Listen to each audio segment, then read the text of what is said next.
संविधानाच्या भारतीय घटनेच्या सार्वभौम भारतीय घटनेच्या संविधानाच्या लोकशाही राज्यामध्ये एक सुप्रीम कोर्टाचा महत्त्वाचा निर्णय 2025चा आहे, जो मी आत्ता ऐकला.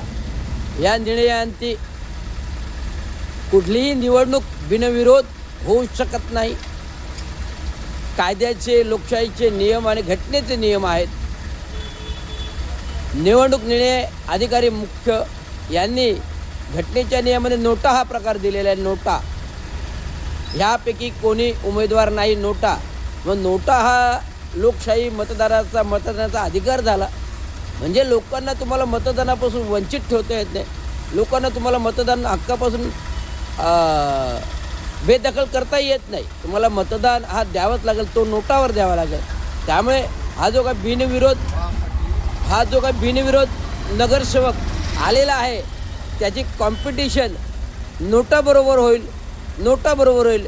त्यामुळे बिनविरोध आलेला उमेदवार आणि नोटा याच्यावर मतपत्रिकेवर ते येणार आणि मतदान होणार.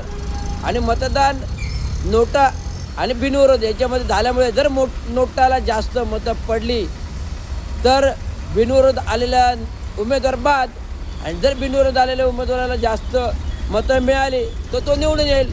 हे किती चांगली संकल्पना आहे आयोगाच्या, निवडणूक आयोगाने.